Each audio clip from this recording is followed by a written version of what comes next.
Assalamualaikum warahmatullahi wabarakatuh. Selamat pagi, salam sejahtera adik-adik sekalian. Kita lanjutkan kuliah kita. Pada pertemuan yang lalu kita terakhir dalam pekerjaan maklar, ya sudah, yaitu melakukan penjualan dan pembelian bagi majikannya, barang dagangan, kapal, andil, dan dana umum, efek lainnya, obligasi, surat wasiat dan sebagainya. Ini sudah ya. Seperti biasa, kalau ada pertanyaan silahkan langsung saja. Oh iya, untuk minggu ini insya Allah pertemuan terakhir, minggu depan kita lakukan ujian. Waktunya 1 hari, saya tawarkan. Nah, kemudian dikirim lewat email. Baik, maklar tidak bertindak atas nama sendiri. Ia mempunyai perusahaan sendiri, tapi tidak mempunyai hubungan tetap dengan prinsipalnya.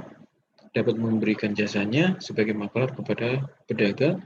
Maklar yang diberitahukan nama si pemberi perintah, maka orang dengan siapa ia berniaga, maka mengikat yang memberi perintah dan tidak diri maklar sendiri. Oke. Saya lanjutkan. Ciri dari maklar adalah dia melaksanakan suatu perintah dari majikannya atau dari prinsipalnya dalam sebagaimana yang diatur di dalam perjanjian kuasa. Ini yang sekarang ini sedang ngetren. Tapi kadang-kala maklar sendiri itu juga mempunyai aturan sendiri untuk bagi penerima kuasanya. Oke, jadi maklar kemudian dia dicirikan melaksanakan dari perjanjian kuasa. Maka segala isi perjanjian kuasa harus dilaksanakan, yaitu bahwa ia dengan setia dan menjalankan segala kewajiban yang dibebankan kepadanya. Jujur, melaksanakan sesuai dengan pengetahuan dan keilmuannya dengan sebaik-baiknya.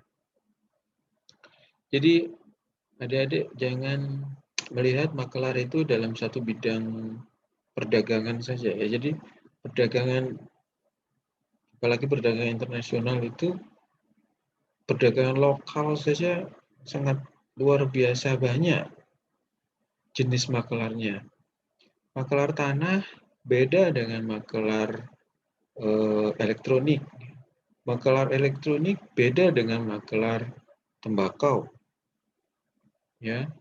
Jadi di sini Anda bisa bayangkan, saya membuat ciri-ciri secara umum saja yang kira-kira bisa mencakup semuanya. Contohnya begini, bahwa ia dengan setia akan menjalankan segala kewajiban yang dibebankan kepadanya. Ini wajar. Semua perintah dari prinsipalnya harus dilaksanakan ketika dia sudah setuju untuk mengikat dalam suatu perjanjian. Kemudian jujur melaksanakan sesuai dengan pengetahuannya. Anda bisa bayangkan ini, saya bisa bayangkan ketika ada orang yang menjual mobil, maka mobil tersebut kita tidak tahu apakah mobil ini sulaman atau sulaman itu apa ya? Pernah tergores, nabrak, kemudian dicat lagi, nah gitu. Nah, atau memang ini bawaan pabrik. Nah, maka saya menempatkan ini sesuai dengan keilmuannya. Contoh lagi, grader. Grader itu orang yang menggrade atau mengklasifikasi jenis tembakau. Oh, ini cocok. Jadi kan ada yang namanya perusahaan, misalnya Sampurna, menginginkan klasifikasi tertentu atas tembakau yang atau bahan baku yang diinginkannya. Nah, klasifikasi tertentu itu maka disampaikan kepada grader, dan grader kemudian mencari sesuai dengan spesifikasi itu. Tidak banyak orang yang tahu. Misalnya di Indonesia ini saya mengenal 2 grader dari sekitar 30 grader misalnya. Nah, ini pekerjaan mahal grader itu. Mengetahui rasa asal bahwa tembakau ini enak dan tidak itu apa kata grader. Tapi yang mencampurnya itu perusahaan, ada lagi. Tapi jenis ini dihasilkan dari mana, dari tanah sebelah mana, dia tahu. Tuh. Yang susah kemudian petani itu mencampur, misalnya tembakau Tuban dicampur dengan Lamongan, dicampur dengan Madura. Asal. Nah, ini kacau ini. Kemudian pasti akan menurunkan harga. Maka dari itu, jujur melaksanakan sesuai pengetahuan dan keilmuannya inilah yang menjadi sebab bahwa dia tetap bekerja sebagai maklar. Oke. Ya. Itu ciri-ciri maklar. Kemudian larangan bagi maklar. Yang pertama, berdagang di lingkungan perusahaan di mana dia diangkat. Contohnya ini maklar mobil Toyota, dia ada di showroom itu, mestinya dia ada di luar, ya kan? Sales counternya kan ada, jadi sales counter itu sales yang ada di dalam. Yang kedua adalah sales canvas atau maklar canvas. Itu yang bekerja langsung atau dipekerjakan oleh perusahaan. Ada lagi yang tidak dipekerjakan oleh perusahaan, maka dia dapatnya provisi atau bagian begitu. Ya, dia dilarang untuk berdagang di lingkungan perusahaannya. Buat apa dia berdagang di dalam perusahaannya kalau di perusahaan sendiri sudah disediakan sales counter gitu. Biasanya kayak SPG begitu.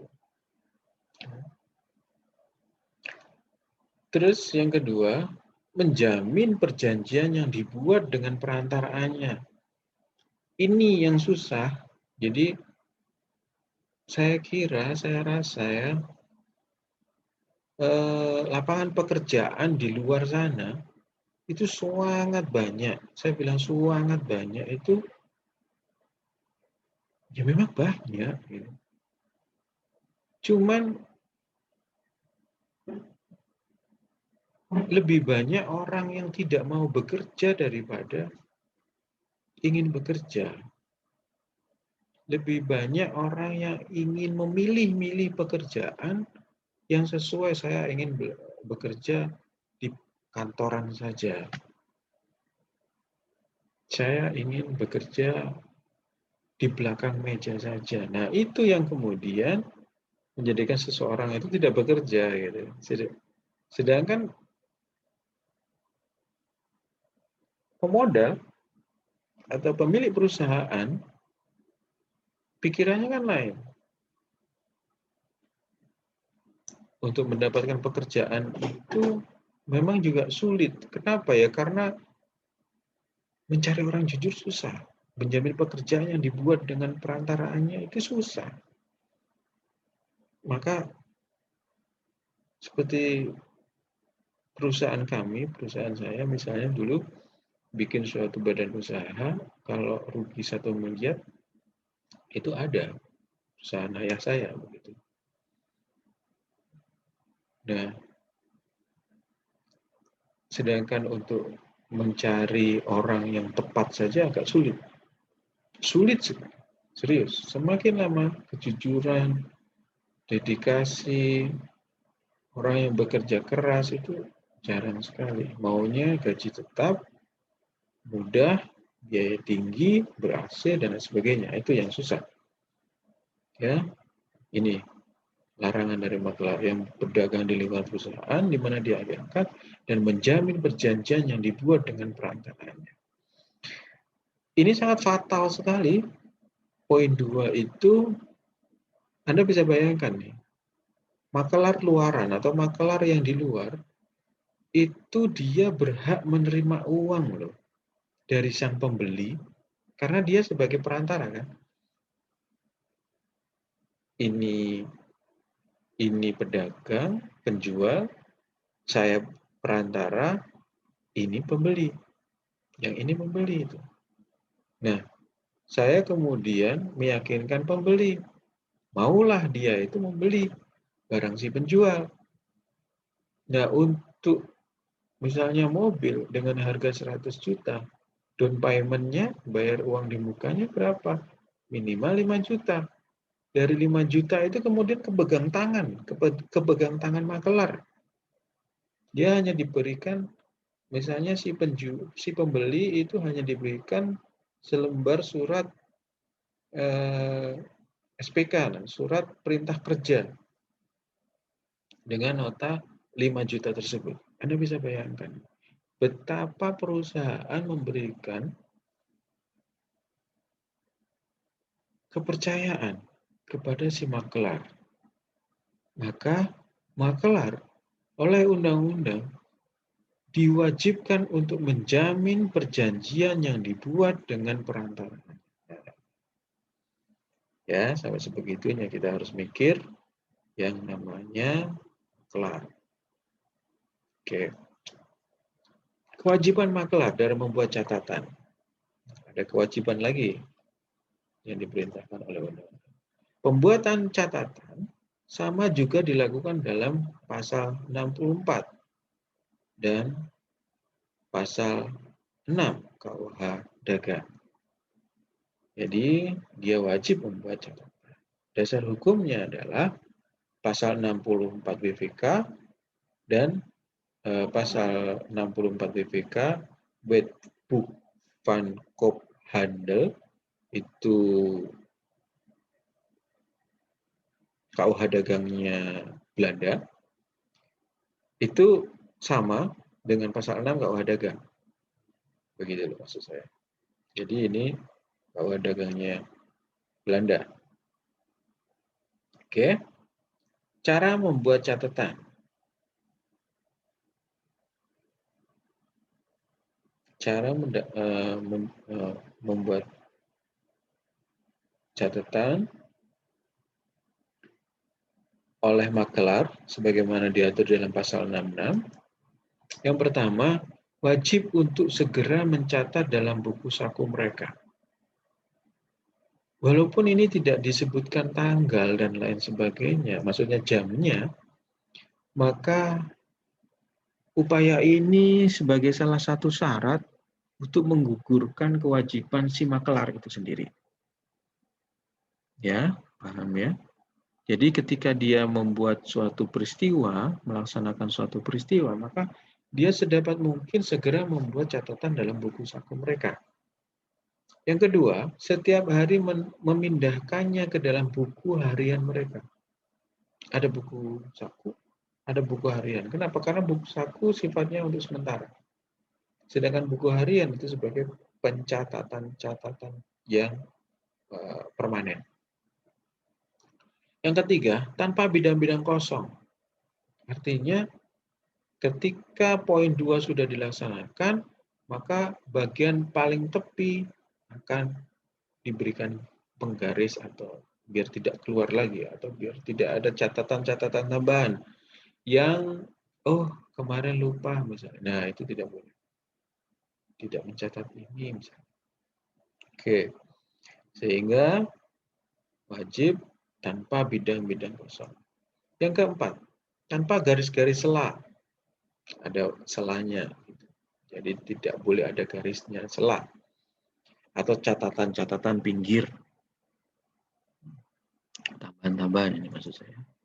Yang kelima, dengan menyebutkan dengan jelas nama pihak-pihak yang bersangkutan. Kenapa? Karena dia hanya sebagai perantara dan dia menghubungkan pihak-pihak yang ada. Ketika dia berkata sebagai perantara, sebagai pertemuan yang kemarin, maka dia tidak sebagai pihak. Dia adalah perantara. Tapi kalau tidak menyebutkan siapa dia sebenarnya atau dia bukan sebagai makelar, maka dia sebagai pihak. Ya. Yang keenam, menyebutkan waktu perbuatan atau waktu penyerahannya. Waktu perbuatan dan waktu penyerahan di dalam hukum itu penting. Sama halnya ketika Anda ditanya, kapan lahir suatu perjanjian? Sehingga perjanjian itu dapat dieksekusi. Contoh, kapan seorang dikatakan sah setelah dalam hal perkawinan? Ya ketika ijab kabul dan dinyatakan sah oleh saksi. Lah kalau ini, siapa yang menjadikan sah dalam perjanjian? Kenapa? Karena perjanjian di sini ada dua pihak. Pihak prinsipal dengan maklar dan maklar dengan pembeli atau penjual. Gitu ya. Nomor 7, menyebutkan sifatnya. Nomor 8, menyebutkan jumlahnya. Jadi barangnya itu apa? Ini nomor 7. Nomor 8, berapa jumlahnya? Mobil 2, 1 unit. 1 unit rumah. 2 kilo beras. 2 ton. 2 kintal. Misalnya.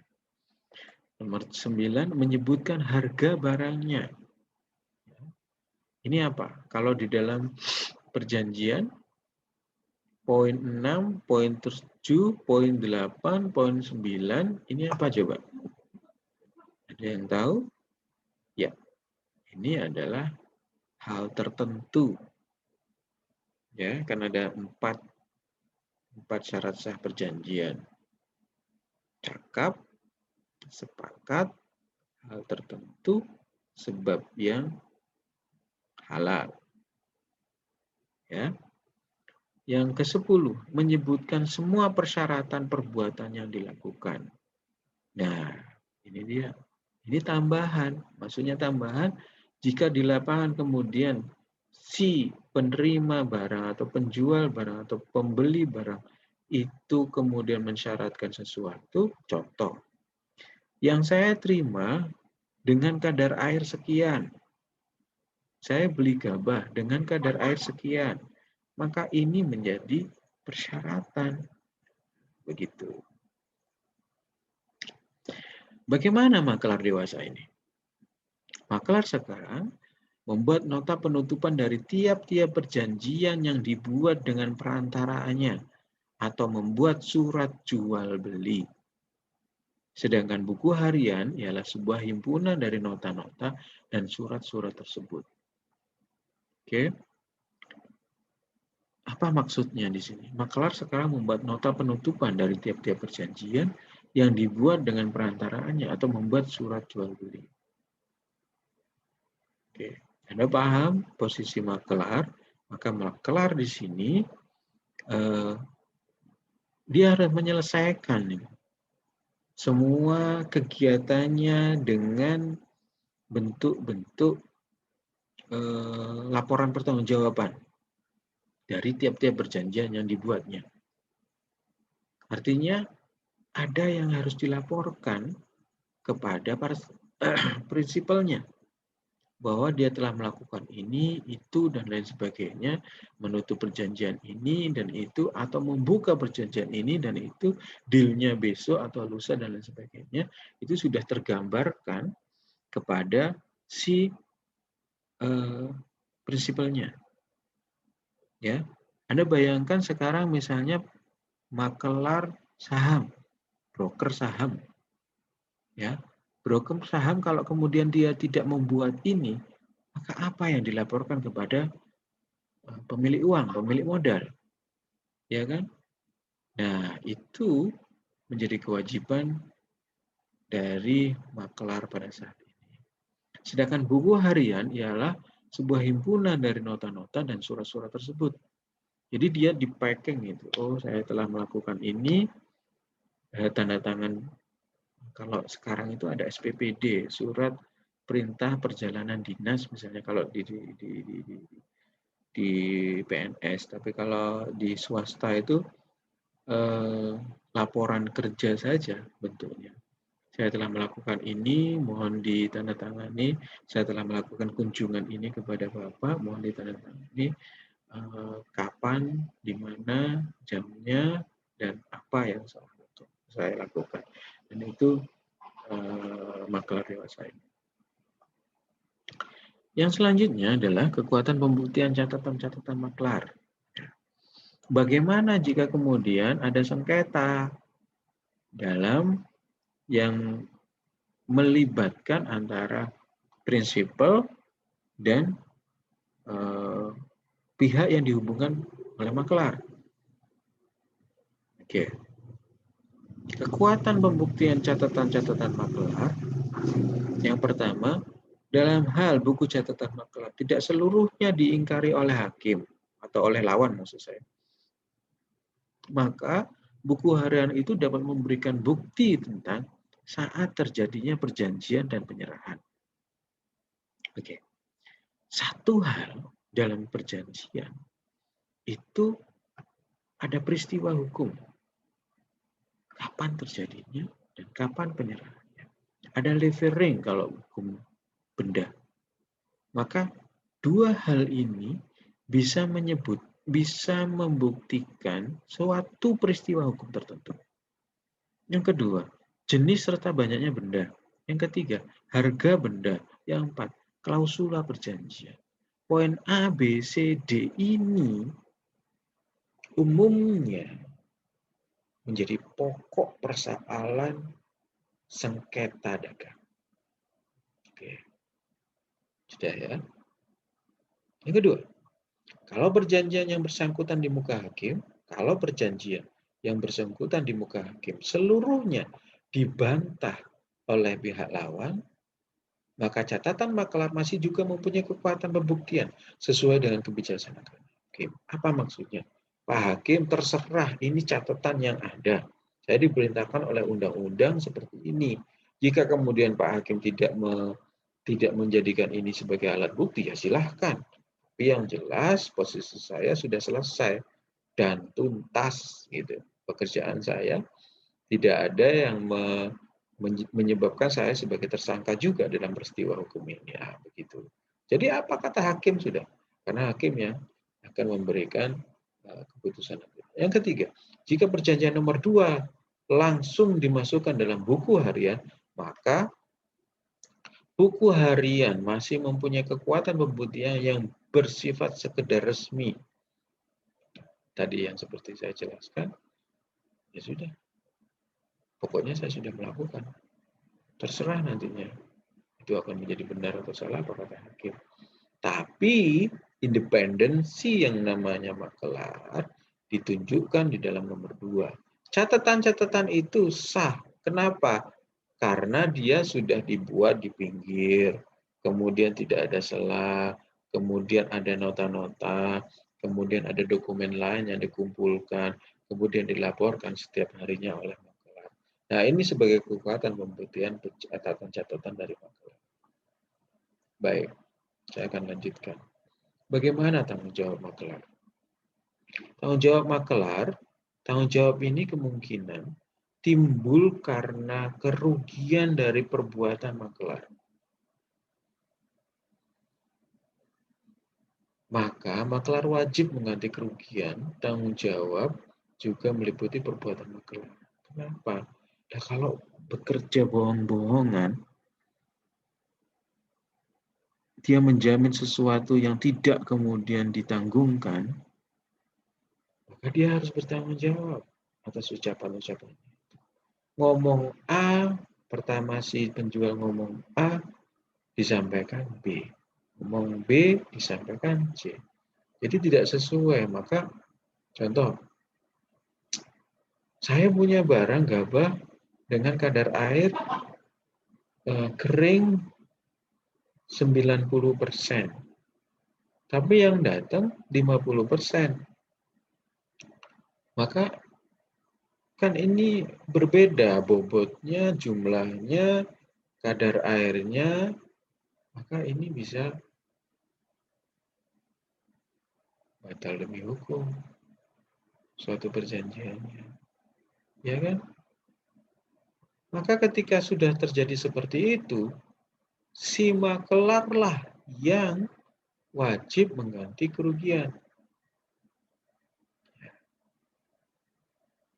Oke. Dalam perjanjian jual beli atas contoh ini dia. Maka maklar diwajibkan menyimpan contoh itu sampai pada saat perjanjian telah selesai dilaksanakan seluruhnya. Ya. Ini harus kita perhatikan. Yang ketiga, perlu diperhatikan isi perjanjian dan kebiasaan setempat. Perlu diperhatikan isi perjanjian dan kebiasaan setempat. Kebiasaan setempat itu juga hukum. Jadi kalau di internasional itu ada konvensi of Wina. Konvensi Wina itu walaupun Indonesia tidak meratifikasinya atau sebelum meratifikasinya, maka setiap negara juga secara moral terikat dengan perjanjian Wina tersebut.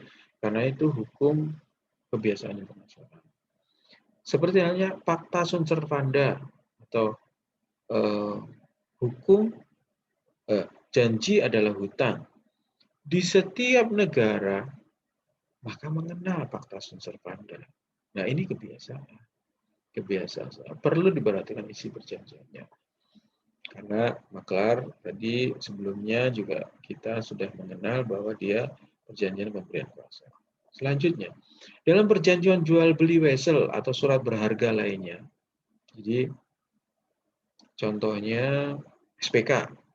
Ada SPK surat perjanjian kerja atau surat wesel atau surat obligasi atau cek misalnya, maka maklar harus menanggung sahnya tanda tangan si penjual agar pembeli jangan sampai rugi yang disebabkan debitur wesel tidak mau membayar wesel karena tanda tangan penjual palsu. Ini kan susah. Oke, paham ya di sini ya. Sampai di sini ada yang ditanyakan, silakan kirim ke WA saya. Saya lanjutkan. Dalam praktek, sering maklar berbuat dengan tidak menyebutkan pemberi kuasa atau prinsipalnya. Akibatnya, maklar menjadi pihak dalam perjanjian. Oke. Kenapa? Yang diketahui oleh penjual atau pembeli yang berhubungan langsung dengan maklar, maka saya hanya mengetahui si maklar, dia menjual atau membeli barang saya. Ya kan? Maka dia sebagai pihak. Karena dia tidak menyebutkan siapa prinsipalnya. Dalam hal ini, bagi prinsipalnya ini, dalam hal ini bagi prinsipalnya, maklar dianggap melakukan perbuatan untuk pemberi kuasa yang masih akan datang. Apa maksudnya yang masih akan datang?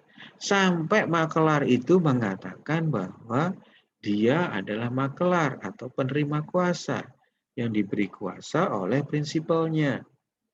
Tapi kalau kemudian maklar tidak mengatakan sampai selesainya atau tuntasnya perjanjian, maka dia sebagai pihak, tidak sebagai penerima kuasa.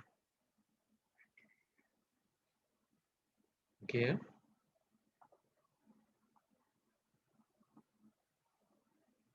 Selanjutnya, ada maklar resmi, ada maklar tidak resmi. Dulu itu maklar resmi, mereka yang terdaftar, ya disumpah oleh presiden. Gitu. Nah, sekarang, bagaimana dengan kondisi selama ini? Ada maklar resmi dan maklar tidak resmi. Nah, maka akan kita bedakan, ya dari segi upah disebut dengan provisi untuk maklar resmi. Sedangkan makelar tidak resmi, dia hanya pemegang kuasa mendapatkan upah. Bentuknya upah, yang satu adalah provisi, courtage. Upahnya disebut provisi. Kemudian membuat buku saku dan buku harian. Itu makelar resmi. Makelar tidak resmi, dia membuat catatan-catatan, seperti halnya pasal 6. Kemudian makelar resmi wajib menyimpan contoh barang dalam jual beli dengan contoh. Makelar tidak resmi tidak ada kewajiban untuk itu. Makelar resmi menanggung sahnya tanda tangan penjual wesel atau surat berharga lainnya. Makelar tidak resmi tidak ada kewajiban untuk itu.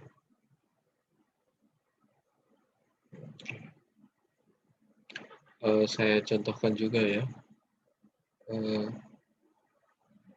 Rokok cerutu Indonesia itu sudah mendunia, masuk di 5 benua. Tapi Indonesia tidak sebagai penjualnya. Ternyata ada maklar-maklar yang membawa atau menjualkan produk-produk Indonesia itu sampai ke 5 benua tersebut. Nah, sampai ke 5 benua tersebut, jadi yang masuk sebagai devisa negara itu dibawa oleh maklar. Dan kita tidak bisa menembusnya. Di Cina ada, di Kuba ada, di Australia ada, di Amerika dan Eropa juga ada. Tapi yang membawa bukan pedagang-pedagang Indonesia. Ternyata ketika kita selidiki, kebanyakan maklar dari Malaysia. Gitu. Kita memotong itu juga tidak bisa karena uang yang beredar sudah sangat banyak sekali, triliunan. Sehingga ketika kita coba pasarkan langsung sendiri di Cina, tidak jalan. Walaupun sudah menghabiskan uang begitu banyak. Ini gambaran yang pernah kita lakukan ya. Maklar dapat diberhentikan sementara atau digugurkan jabatannya. Kapan? Ya, ketika maklar yang bersalah karena melanggar ketentuan, melanggar kesalahan, salah satu ketentuan, akan dihentikan dari tugasnya. Dan kewajiban penggantian biaya kerugian, dan bunga yang menjadi kewajibannya sebagai penerima amanat. Yang kedua, maklar jatuh pailit atau dapat dihentikan sementara, dapat digugurkan oleh hakim. Yang ketiga, maklar yang sudah digugurkan jabatannya tidak boleh diangkat kembali.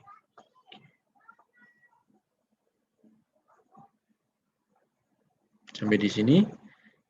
Kalau ada pertanyaan silakan langsung kirimkan ke grup.